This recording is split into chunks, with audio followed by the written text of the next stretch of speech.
Hello everyone, welcome to MindMatrix Learning. So in this video, we will be solving questions from this All India Mock Test 1 of GATE DA Master Challenge series. And we will be solving questions from DBMS and AI. So in AI, the questions were from, asked from logic part and Bayesian network in this particular test. So we will be solving questions, all those questions, right? And if you have not registered yet for this particular master challenge series, so I would highly suggest you, if you are preparing for the GATE DA exam, do register for it. It is absolutely free, and you can just visit on our website www.mindmatrix.net.in, register for it and get the benefit of the quality test that we are providing, because multiple students are messaging us that the quality of the test are very good and we should also increase the number of the test. So definitely we will consider that. Okay, so still we have at least 4 tests due in this master challenge series, and the next test will be on 28th of December. So make sure that you register for it and get the maximum benefit of this particular series. Okay, so let's start with our first question that we have. So yeah, this question is from logic part. So let's see, read the question. Consider the statement, no one who runs walks. So this is the statement given to you. Now the question says, which of the following predicate logic representations correctly captures the meaning of the statement? So what the statement says, no one who runs walks. That means whosoever runs, they don't walk, right? Let's read it again. No one who runs walks. That means whosoever runs, they don't walk. That means for all x, we can say for all x, if they run, that means if they run, then they don't walk. Can I say this? Yes, we can say this, right? For all x, if they run, then they don't walk. Now let's see the options one by one and try to figure out which one is the correct. Though we have written it like this is the correct one, but yeah, let's see the options, right? So if you see the first option here, it says there exists some x where x runs and x walks. So this is not what this statement is talking about. The statement is clearly saying whosoever runs,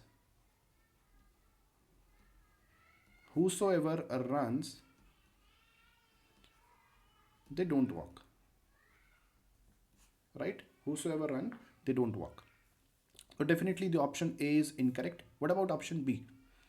For all x, they don't run or they walk. So still that is also incorrect. Clearly you can figure out. What about option D? For all x, they run and they walk. So that is also incorrect, because we are saying whosoever runs, they don't walk, okay? Or they can't walk basically. What about option C? For all x, if they run, then they don't walk. Yes, this is absolutely correct. This is absolutely what this statement is talking about, right? So option C is the correct answer here. Let's proceed to the next question now. That is also from the logic part. Consider the following predicates given to you. So these are the predicates given to you. Now, if the universe of discourse is the real numbers, so universe of discourse, the meaning of this is, that means the possible values it can take, then which of the following propositions is or are true? Now let's see one by one. Let's see the option A first, though the answers are already in front of you, and that is already provided in the PDF also, but let's see how to solve these questions, right? So let's see the approach. So option A says, for all x, for all y, p of x comma y or q of x comma y. So for all x, for all y, what is p of x comma y? It says x is greater than y. This is p of x comma y. Q of x comma y says x is less than equal to y. So there is or here in between them. Now for all x or for all y, that means for all pairs of x and y, either this is true or this is true. Correct? Now you can take values here. Let's say for x you are taking maybe 10, and for y maybe you are taking, let's say, 12. So for this pair, 10 and 12, can I say this one will be true? 10 is less than equal to 12? Yes.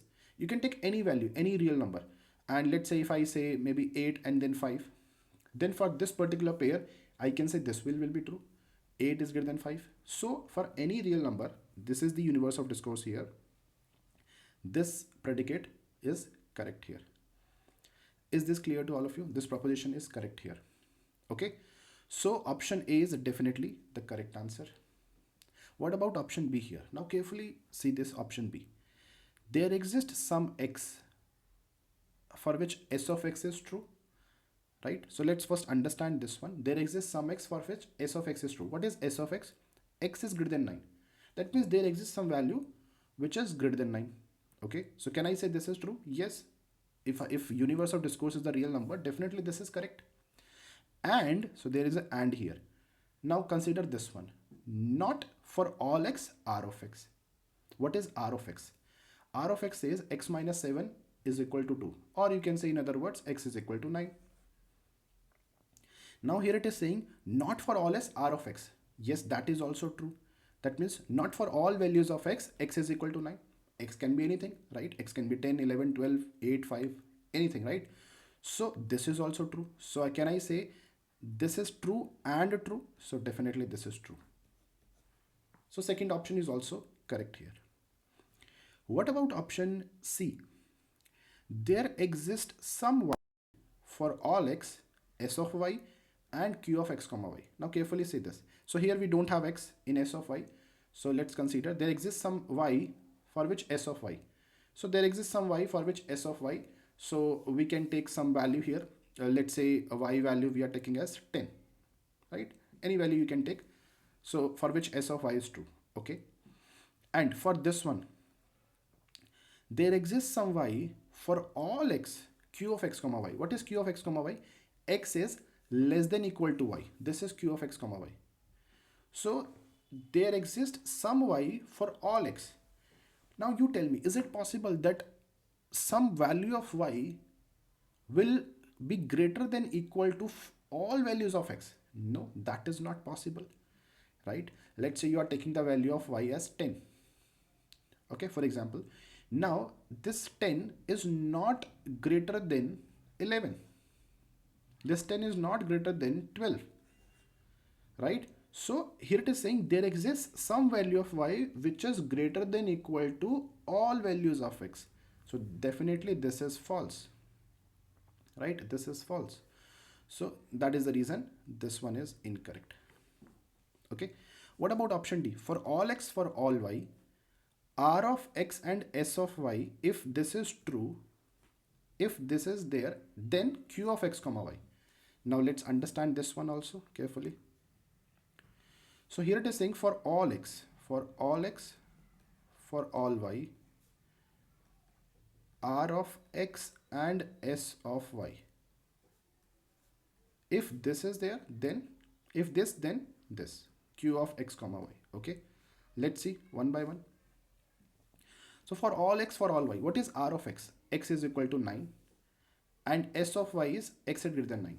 Okay, so now carefully say this. Now first try to see. So this is implication, right? P implies Q. This is implication.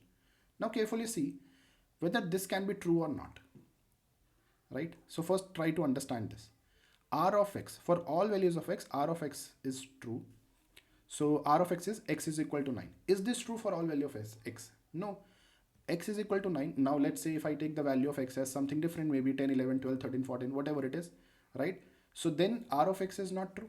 So this will be false, and whatever is the value, now even we don't have to look at it because there is an and between them. So s of y, so can I say this entire term will become false? False, and anything will be false here.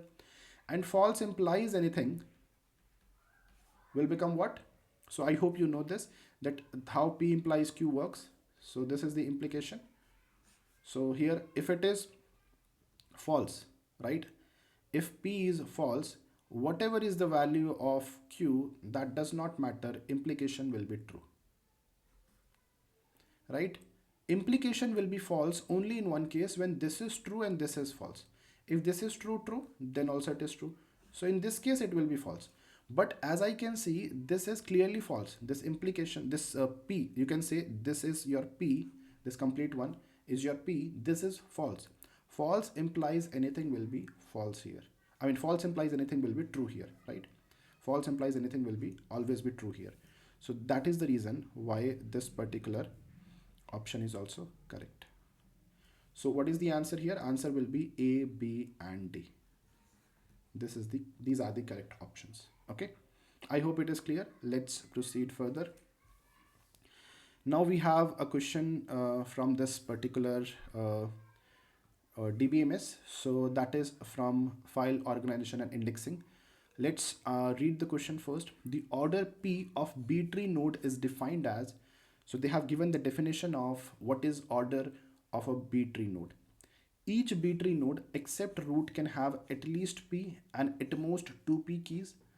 Root can have at least one, at most 2 P keys. So when we talk about the order, so basically in case of, let me use another color. Yeah. So in case of B tree, if you know, the structure will look like this. Let's say this is the root node, and then we have the internal nodes, and then let's say we have the leaf nodes. Okay. Now carefully try to understand this point, that when we talk about the order of the tree, B tree node, so let's say these are the internal nodes. These are the internal nodes and these are the leaf nodes that you have. So order of B tree will be, order of B tree will be what? Order of B tree will be the, you can say the number of block pointers that you have. Okay, the number of block pointers that you have, that will be your order of B tree.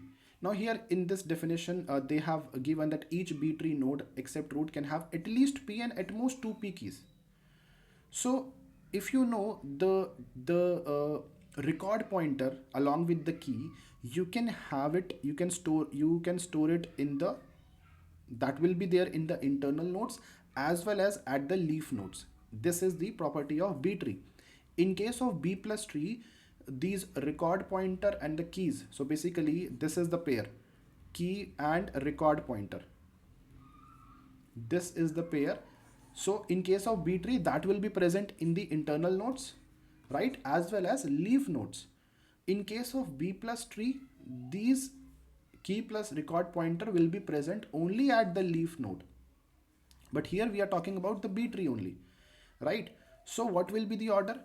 So if I say, let's say the pair of key and record pointer, let's say if I have 3 pair of in a internal node, let's say in an internal node, if I have 3 pairs of record pointer plus key, then I will be having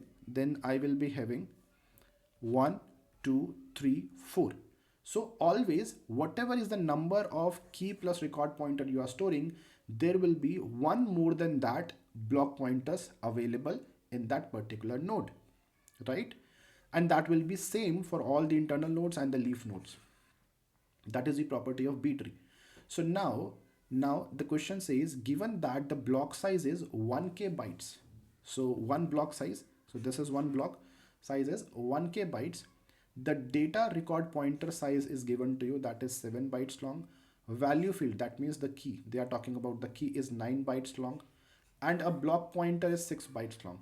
Then what is the order of the B tree node? So we need to find the value of P here. Now this is very simple question. If you know the property of B tree, if you know how to solve this question, then it is very this was a straightforward question. Now carefully understand how. So we can say, let's talk about one particular node or a block. So here I can say that 2p, as it is saying that at most 2p keys can be there, right?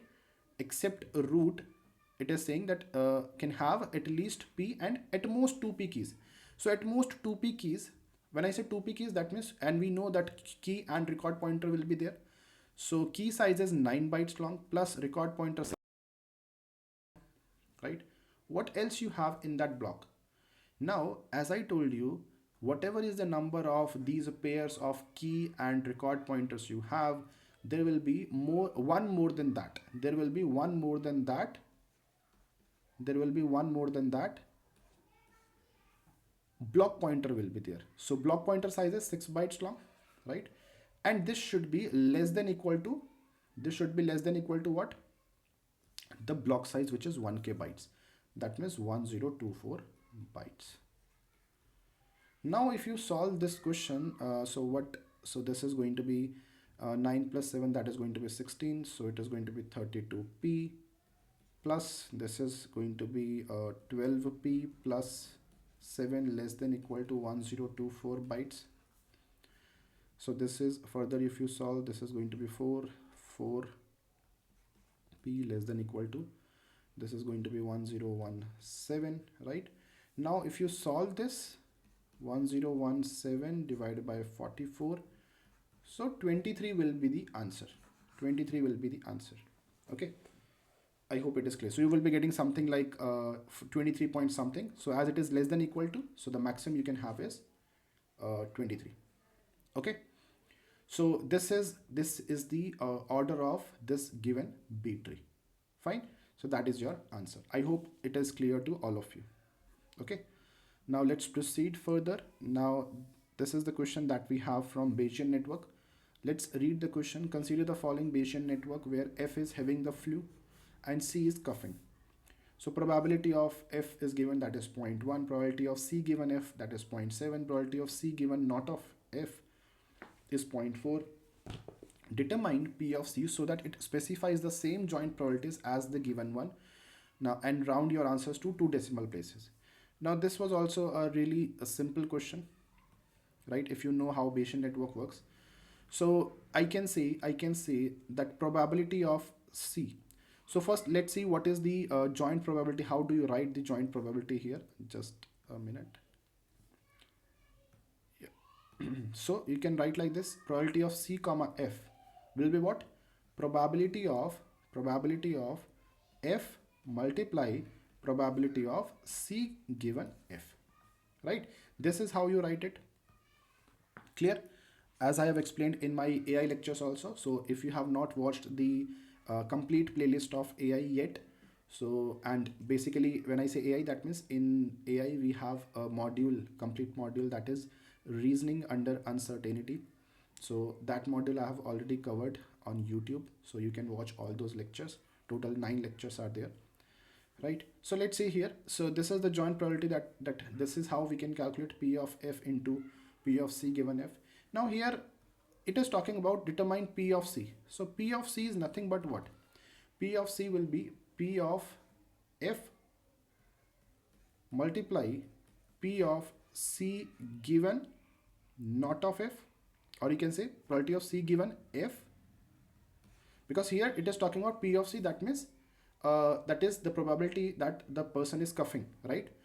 So it should be probability of F, that means having the flu, into probability of C given F plus probability of not having the flu multiply probability of coughing not given F. So this will give you the probability of, complete probability of, or you can say marginal probability of C, that is person coughing, right? So P of C will be given by this one. Now if you substitute the values here, so what do you get? Probability of F is nothing but 0.1 multiply probability of C given F, that is your 0.7, plus probability of not of F. So if probability of F is 0.1, probability of not of F will be 1 minus 0.1, that is going to be 0.9, multiply probability of C given not of F. So C given not of F, that is already given, which is 0.4. So if you solve this, this will be this is going to be 0.07 plus this is going to be 0.36, and if you add them up, you will be getting what? 0.43 as the answer. Is this clear? So this is how you can calculate. This is how you can calculate probability of coughing. Okay. So if you carefully see here, probability of coughing. So as you can see, we have always taken the probability of, we have always considered when probability of coughing given there is a flu or there is no flu, right? So then only we can get this complete marginal probability. That was a really simple question, right? So I hope it is clear to all of you. Let's proceed further. Now we are going to talk about questions from DBMS. So this was the question that we asked in the first test. Which of the following is or are true? So this question is based on just the definition of 2NF. If the definition is crystal clear to you, the definition of 2NF, then you can easily answer this question. So conceptual clarity is definitely required to answer MSQ questions correctly, because you have to understand each and every option correctly, right? So this is they are asking the definition of 2NF. So when can we say that a relation R is in 2NF? So it is very simple, that the relation has to be first in 1NF, right? What else? And we can also say that there should be no partial dependency. There should be, this is the other way to write it, there should be no partial dependency. Right, now let's try to understand what is partial dependency. Right, there should be no partial dependency. If these two conditions are there, then we can say relation is in 2NF. Right, now let's try to understand what is partial dependency. So I'm going to take one example, and through example I will be explaining to you.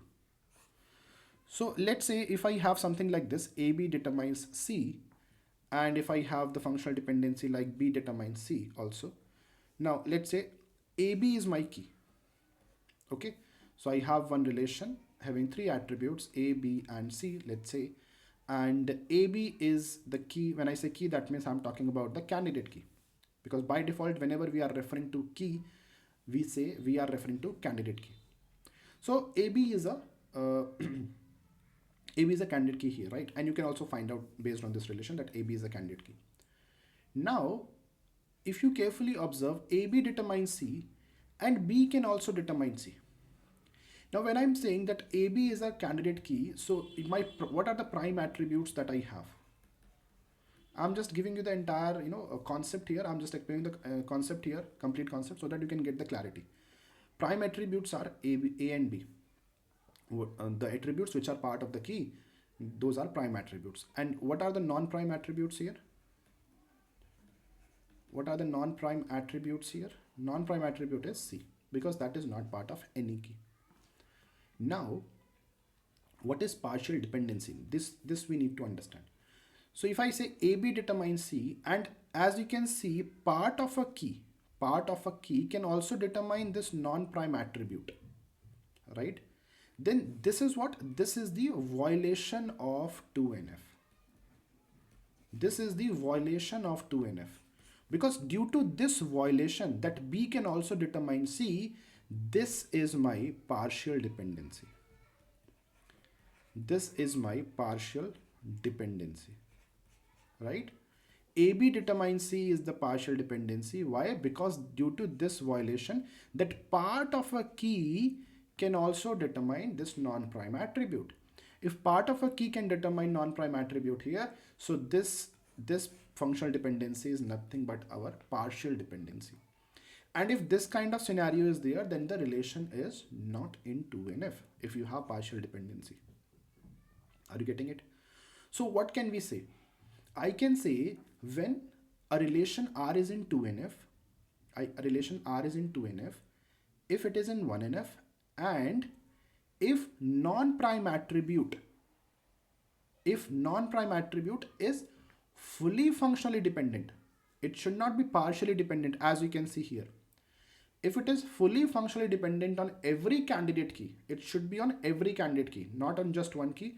It should not be like in one one candidate key it is fully functionally dependent, on any other candidate key it is partially dependent. No, if it is fully functionally dependent on every candidate key, the non-prime attribute, then we can say the relation is in 2NF.